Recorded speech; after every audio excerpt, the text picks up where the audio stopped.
Buongiorno Bianconeri, on va encore faire le point sur l'actualité de la Juventus. Honnêtement, les vidéos en ce moment marchent assez bien. Alors, je ne sais pas si c'est parce que j'ai repris récemment ou si c'est parce que un certain nombre d'entre vous ont décidé de liker tout de suite la vidéo et de la commentaire. Dans tous les cas, moi, je vous invite à le faire. Ça se voit vraiment beaucoup. C'est les likes vos likes sur la vidéo qui la font grimper. Donc là, tout de suite, allez-y, je vous attends. Déverrouillez le téléphone. Maintenant, allez dans l'application YouTube, sur la vidéo, mettez le petit pouce. C'est fait. Vous êtes sûr? Ben voilà, maintenant, on peut partir. Donc, la Juventus est encore au travail pour Szczesny, mais ça se débloque. Donc, l'entente avec l'Al Nasser, hein, je crois, qui doit reprendre son profil, eh bien, est en train de se conclure et on va même avoir une petite indemnité de 5 millions puisqu'il lui reste une année de contrat.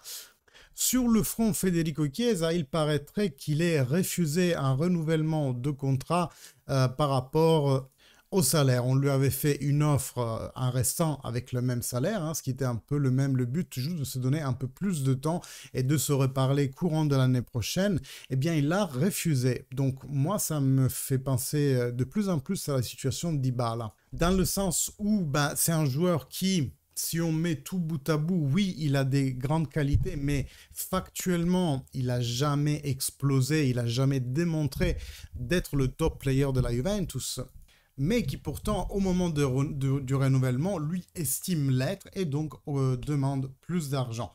C'est vraiment regrettable, surtout que la Juventus lui a donné toute une année, pratiquement une année et demie avec la récupération, pour se remettre en selle, pour redevenir le Federico Chiesa qu'il était, ou peut-être même plus. Et ça, je suis désolé, à ce jour, ça n'est pas fait. Ce saut, ce gap, il l'a pas franchi. Peut-être il pourrait, en restant avec Thiago Motta une année, mais il faudrait que lui-même se rende compte qu'il ne peut pas demander 7 millions. Donc oui, il y avait peut-être des résolutions qui avaient été prises avec la dirigeance précédente, mais aujourd'hui, la nouvelle ne peut pas les assumer, surtout au vu des prestations de Federico Chiesa. Mais l'objet principal de la vidéo va être vraiment la situation Calafiori, parce que on n'en a pas forcément parlé, mais lors de l'arrivée de Thiago Motta, les choses ne se sont pas hyper bien passées entre la Juve et le Bologne. Ça ne veut pas dire qu'avec Saputo, avec Di Vaio, qui sont les dirigeants du Bologne, ils se sont disputés. Ça veut tout simplement dire que le Bologna croyait pouvoir retenir Thiago Motta à Bologne parce qu'il se basait sur le fait qu'il avait conquis une coupe européenne pour le Bologne après tant de temps et qu'il voulait potentiellement aussi en profiter l'année prochaine en la jouant, cette Champions League. Alors que vous voyez bien que la chose n'a fait que favoriser Vincenzo Italiano qui s'est installé l'autre jour sur le banc du Bologne et donc c'est lui qui jouera une Champions League qui n'a pas gagné. Donc le président Saputo était convaincu de pouvoir retenir Thiago Motta à Bologne. Néanmoins, après la fête pour l'acquisition de la qualification à la Champions League, ils ont rapidement vu que ça n'était pas le cas. Thiago Motta veut partir du Bologne, est prêt pour une nouvelle expérience professionnelle et le président a pris ça assez mal. Donc ça s'est traduit par quoi? Par un gel pratiquement de tous les autres négociations sortantes, y compris Zirkzee qui à un moment était vraiment dans la ligne de mire de la Juventus, qui après s'est intéressé plutôt en ce moment au profil de Mason Greenwood. Zirkzee qui devrait aller au Milan en payant la totalité de sa clause. Rappelons-le que le Bologna, il doit le 40 ou 50%, je ne sais plus, du prix de vente de Zirkzee au Basilea. Ils ne mettent pas tout dans le coffre non plus. Et l'autre situation qui est bloquée est la sortie de Calafiori. Parce qu'on sait que Thiago Motta a demandé à la Juventus de lui prendre son central gaucher de référence, qui connaît déjà sa façon de travailler, qui connaît déjà ce qu'on va lui demander dans la nouvelle Juventus. Et celle-ci essaye de l'arracher au Bologna. Ils ont attendu une ou deux semaines après le fait que Thiago Motta ait annoncé qu'il partait à la Juve, pour donner au Bologne le temps un peu de calmer les eaux, de se remettre, voilà, de ce divorce inattendu, et en même temps peut-être aussi de chercher leur entraîneur, ainsi de pouvoir voir qui étaient les joueurs que Vincenzo Italiano voulait garder dans l'équipe du Bologne pour la prochaine année, et pour pouvoir avoir une meilleure vision sur leur projet technique dès l'année prochaine. Donc la Juventus a vraiment fait la signora, donc un bon comportement je trouve vis-à-vis du Bologne, mais maintenant que les négociations ont commencé à prendre, ben, on se rend compte que le Bologne en fait un prix vraiment excessif. On parle de 50 millions pour Calafiori, qui certes a disputé une très bonne année, mais à l'instar de Federico Gatti quand il était au Frosinone, à l'instar d'un Gleison Bremer quand il était au Torino, on ne peut juger que sur une seule saison.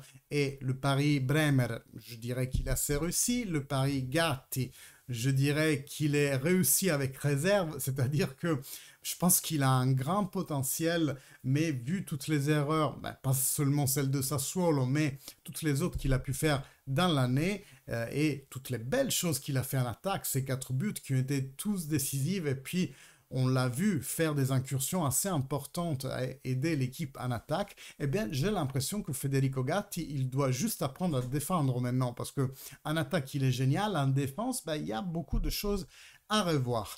Donc voilà, je vous disais que oui, le Bologna demande 50 millions pour Calafiori, mais la Juventus n'est pas disposée à dépenser une telle somme, et si le Bologna persiste à vouloir autant, eh bien je pense qu'elle se retournera vers d'autres profils, à voir comment ça peut évoluer. Mais en tous les cas, la Juventus a la force de son côté, du pacte avec le joueur qui veut rejoindre de la Juventus, qui veut rejoindre à nouveau Thiago Motta, qui veut cette étape pour continuer sa carrière. Et donc ça, c'est vraiment hyper important quand on négocie avec un joueur, d'avoir l'accord avec celui-ci afin de faciliter la négociation avec le club. Même histoire pour Koopmeiners, mais pour arriver à Koopmeiners, la Juventus veut d'abord finaliser le passage de Douglas Luiz à la Continassa, et donc c'est toujours la même formule dont je vous parlais, hein, ça n'a pas changé, Ealing plus McKennie plus entre 15 et 20 millions, bien sûr on essaie de tirer vers le bas le plus possible. Très personnellement, je pense que c'est le bon prix pour Douglas Luiz, qui est quand même l'un des meilleurs centraux de milieu de la première ligue. Certes, après, tu as les big stars, mais nous, on veut un profil, je pense, qui est dans le plan de la maturité de son parcours. Il a 26, 27 ans, je n'ai pas bien vérifié. Et il est clairement le pivot du milieu de terrain de l'Aston Villa, tant que je lisais hier sur Twitter qu'il y a beaucoup de tifosi de l'Aston Villa qui regrettent son départ. Donc, on a besoin de ce genre de profil qui s'est affirmé dans une réalité d'une équipe moyenne grande, hein, disons comme ça. Hein. Je pense surtout à l'Atalanta avec Koopmeiners, mais l'Aston Villa, c'est vrai que il est en train de bien faire en Premier League depuis quelques années. Donc on a besoin de ce genre de profil. Donc la Juventus va d'abord se concentrer pour Douglas Luiz, pour ensuite voir la piste Koopmeiners. Dans tous les cas, on semble vraiment sur un mercato qu'on veut boucler rapidement, et je mets les guillemets parce qu'il y a l'Euro qui commence ce soir au milieu, donc ça va pas être facile. Les joueurs ont la tête ailleurs, ont la tête à l'Euro, et c'est normal. Ça sera plutôt des discussions avec les managers de ce joueur-là qui va avoir lieu. Donc on parle de Di Marzio, pardon, Di Lorenzo. J'avais en tête Di Marzio par rapport aux nouvelles qu'il nous donne sur Sky Sport, mais non, je veux bien parler de Di Lorenzo parce que dans les semaines précédentes, on a su qu'il était plus content à Napoli. Alors Napoli, c'est une poudrière, comme on dirait en italien, hein, donc quelque chose de prêt à exploser depuis toute l'année dernière. D'ailleurs, ça n'a pas arrêté de pétiller dans tous les sens.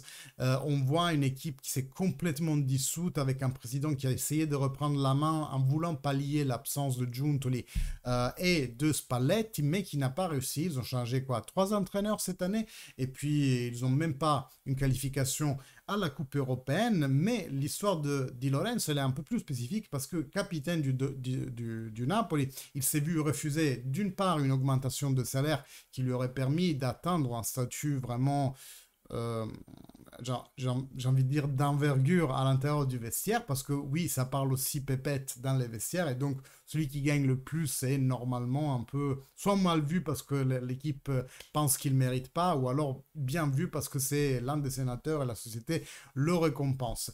En tous les cas, il y a eu ce froid, ce gros froid entre Di Lorenzo et De Laurentiis. Et Di Lorenzo a voulu partir et il est toujours dans cette optique, sauf que Conte est arrivé, donc c'est quelque chose qui pourrait éventuellement changer la donne. Aujourd'hui, on sait qu'il y a toujours une fracture et que Conte est en train de vouloir, disons, la guérir. Est-ce qu'il va réussir ou pas? Dans tous les cas, comme il y a un joueur du club qui intéresse l'autre, dans ce cas, ça serait Di Lorenzo à la Juventus et Chiesa au Napoli.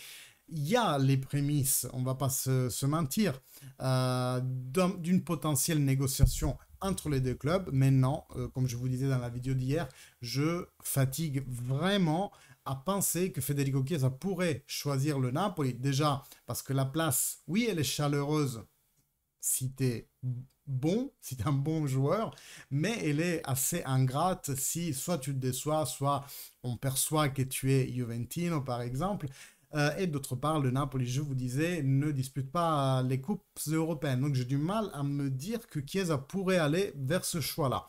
Bon, beaucoup de situations à se débloquer. Moi, je ne peux que vous renouveler mon invitation à vous inscrire à la chaîne et aussi mettre un petit like, parce que les likes, je suis en train de me rendre compte, qui aide vraiment à la visibilité des vidéos, et donc plus de visibilité, plus de monde découvre la chaîne, et ça veut dire aussi qu'on grandit et dans les lives on sera plus nombreux. Voilà, on va s'amuser plus. Like, commentaire, je compte sur vous. Fino alla fine, forza Juve. Ciao.